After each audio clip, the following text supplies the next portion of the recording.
what's good, everybody? It's your boy Taco, and today we're back with another video, and week 15 is here. We only got 4 more weeks left of this, probably 4 more weeks left of predictions. I probably won't do them every week for the playoffs. Probably just have one video of all of them, but we're here. We're ready to go, ready to get through another week of football, a big week of football for a lot of different teams. Last week, I did pretty abysmal. I think about everybody did pretty abysmal. I went 6-9 on the season. Whatever it says there, I think it's like 100. I don't freaking remember.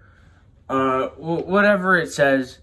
With that being said, let's get right into it. Starting off with the Chargers and the Raiders. When you look at the Chargers, sucks what happened to Herbert. It's pretty much a lost season. You have 4 games left.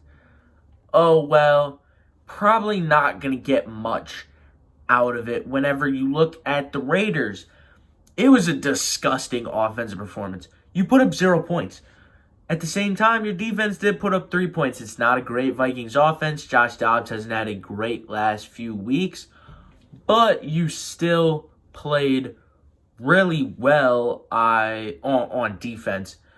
With that being said, I don't trust either of these teams to win the game. I'm sad that Al Michaels has to probably fall asleep again in the broadcast. With that being said, I have the Chargers winning 13-10. This Raiders team is in shambles. The Chargers, they just feel like they should be better than what their record is. I know that it's Easton Stick, but I have a feeling that Easton Stick is going to get the job done.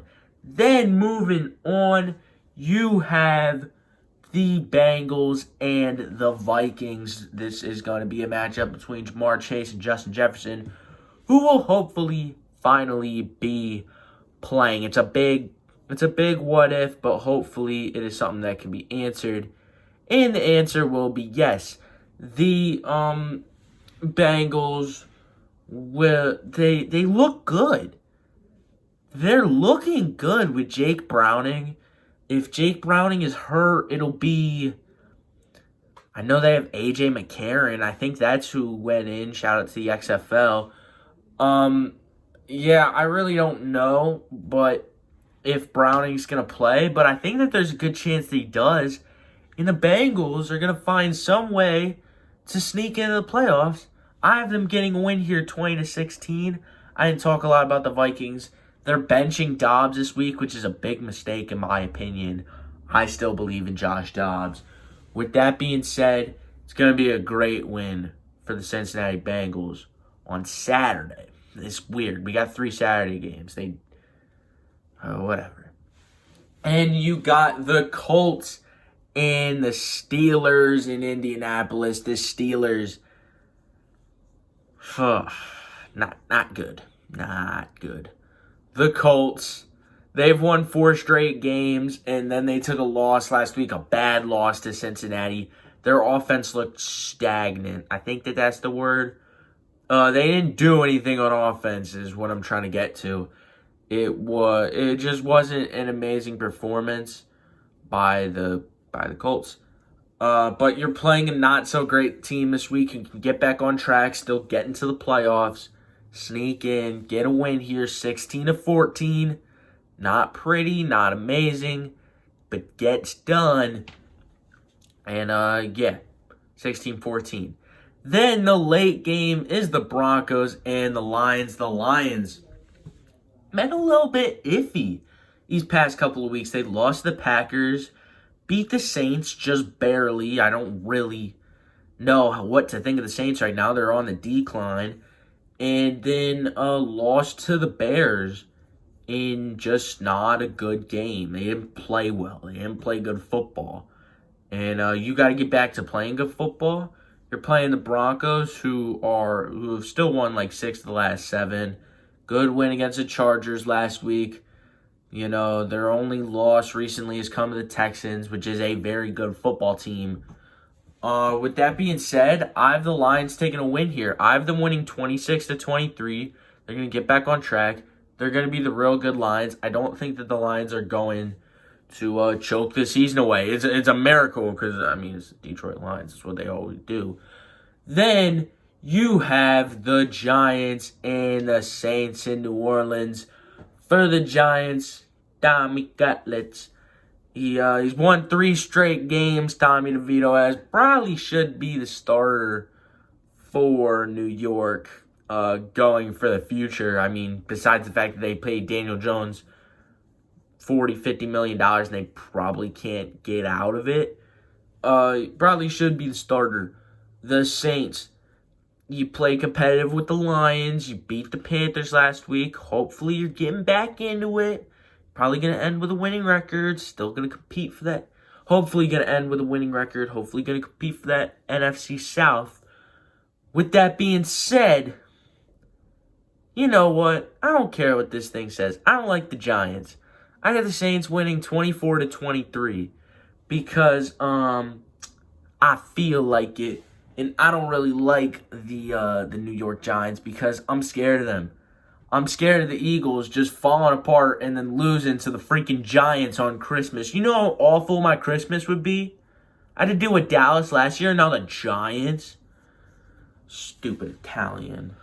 I'm sorry. Then we move on to the Bears and the Browns. The Bears, they got a really good win last week against Detroit. They played quality football, something that their opponent did not, and they won the game. When you look at the Browns, they beat the Jaguars. Joe Flacco is slinging it around, and he's good. They're going to keep him at starter, even if DTR is healthy. He's a good quarterback. He's getting stuff done. He's been playing really well, and I have him continuing that. I have them winning 24-20. The Cleveland Browns, improving to 9-5. Really good year for the Browns. Hopefully, we'll finally get a playoff win. Let's be honest, probably won't. Then you move on to the Panthers and the Falcons. One of the lesser competitive games, if lesser is a word. It's Panthers suck. The Panthers suck. They don't have a first-round pick. They're screwed. They might go 0-17 next year. Feel bad for Bryce Young. The fact that the Texans lost this team is insane. Yeah. When you look at the Falcons, they're competitive and they're sometimes winning football games. They're a good team.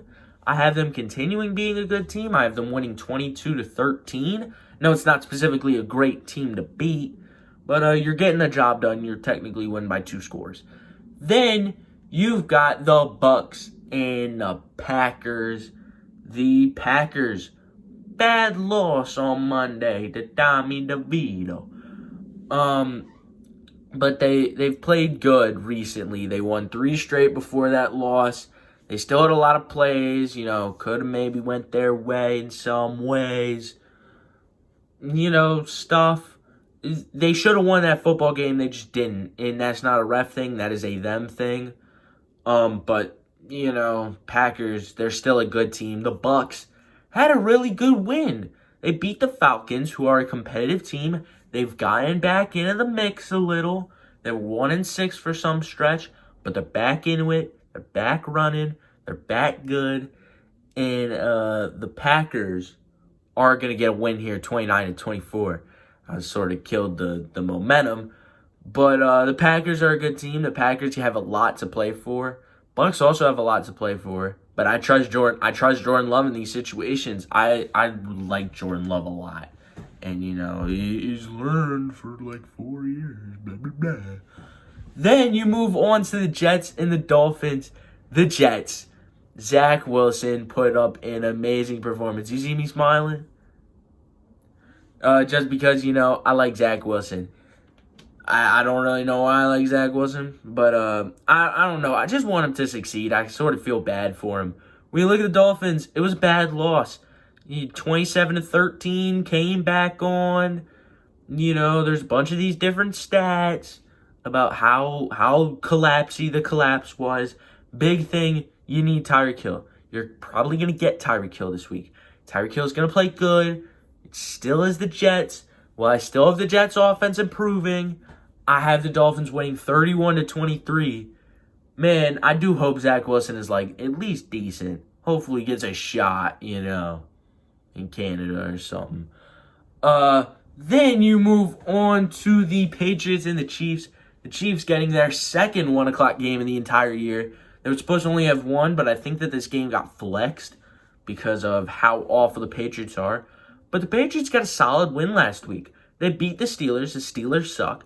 But you played competent football. It looked like you were a professional football team. That's something that it didn't look like they belonged from about weeks 5 to now. The first couple weeks they were all right. They just didn't look like they belonged in the National Football League since then. It finally looks like they're getting back to it. The Chiefs, they've had struggles. They're going to continue to have struggles. I think that there are a lot of issues with this team. I also think that they are still a really good team, and when it comes to the playoffs, you're still not going to want to play them. I have this game being competitive. I have the Chiefs winning 19-17. It is the Chiefs winning. I'm not an insane person, but 2 points. It's not crazy to see Bill Belichick, knowing that he's going to get fired, just go on an absolute tear. And I still think that is wild that Bill Belichick's going to get fired. Then you start off the 4 o'clock games. No, we still got, this is a 1 o'clock game. The Titans and the Texans. Titans, really good win last week. Will Levis looks really good. Their offense looks really good. Their defense sometimes looks really good. Titans, they're better than possibly we thought. Their record doesn't look great.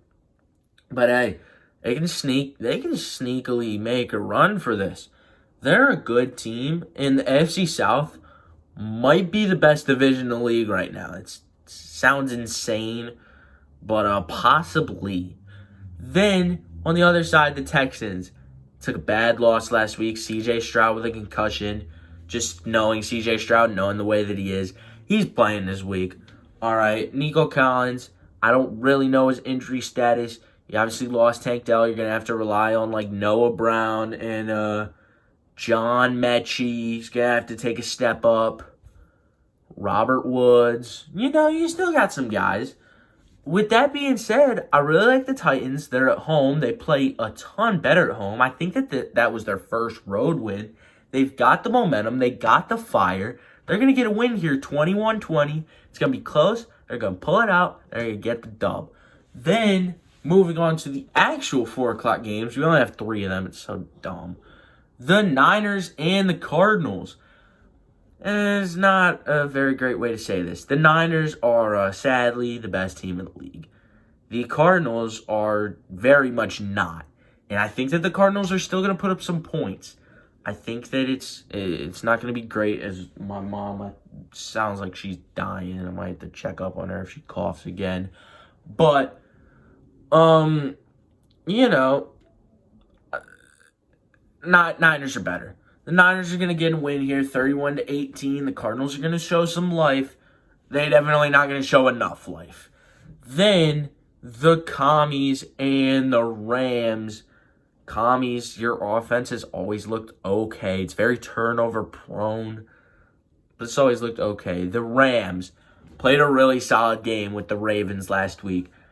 Really good, solid offense, defense, sometimes special teams.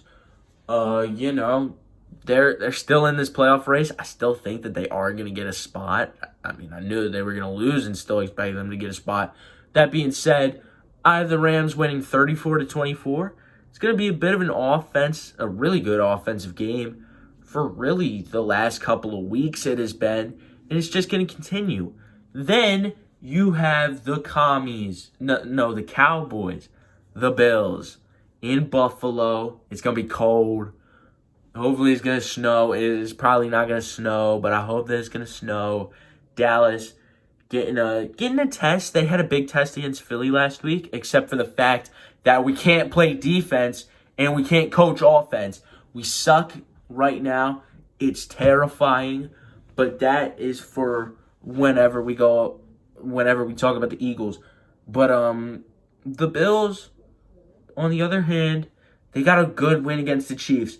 Mahomes complaining that Brittany Mahomes energy's running off on him. It sucks, but that's what happens. You know, you got to run without the thing being covered. I didn't even talk about that in the Chiefs segment. With that being said, the Bills are going to ride the hot hand. They're going to keep it interesting in the playoffs. They're going to get a win 27-22. They're a good team. They've played it really competitive with a lot of teams. You know, the analytical stuff. And then also, this game is in Buffalo. Like, the Cowboys haven't played a cold football game all year. And not since, like, I can ever remember. I mean, probably, like, some of those Philly games, some of those late New York games were cold. Most of those games they have early in the season anyways. Then you move on to Sunday night. The Ravens, the Jags. Disappointment. The past 2 weeks, disappointment. You've lost to two teams who are inferior to you. You should beat them. Trevor Lawrence, he looked fine. I mean, the offenses looked fine. They've scored 31 and 28 points. Their defense is scary. I don't know what's happened to the defense. I don't know if they lost a guy that I didn't know about. But it's not looking good. And when you look at the Ravens, they're a great offense. They're going to find a way to win. They're going to find a way to have a really good offensive game. I've been sort of a shootout, 38-26. But the Ravens are going to get somewhat of a comfortable win. They have a great offense. They're the only team left for the Eagles to have a singular chance at the 1 seed. Yeah. Baltimore's going to win. Then, it's Sunday. It's Monday Night Football. It's the disgracement of Brian Johnson, Sean Desai, going up against the Seattle Seahawks. Philly, it's looked bad the last 2 weeks. There's no way to get around it as an Eagles fan. It's looked bad. You said you were going to adjust. You said you were going to come in with some new spark. And that spark never came. The only person who gave you a spark was Fletcher Cox. And Fletcher Cox always gives you a spark. And nobody else on the team does. Alright? Because your play calling sucks. Now the players have called it out. I think that they're having a players-only meeting from what I saw. The coaches, hopefully, take all the messages that the Eagles media and people have been sending and get it in their heads. When it comes to the Seahawks, you played relatively competitive. Geno was out. Geno was sort of out last second. Drew Lock came in, performed all right. The Seahawks are still a solid team. They're an all right offensive team. And I don't know why I think this. But the Eagles are going to shut them down. 20-17. The Eagles take the win because, hope, That's going to be it for this video. I hope that you guys enjoyed. If you did, make sure... Wait, hold up. Let me restart this. That's going to be it for this video. Hope that you guys enjoyed. If you did, make sure you drop a like and subscribe to the channel. And I'll see y'all in the next one. Peace. Forgot my own outro. Idiot.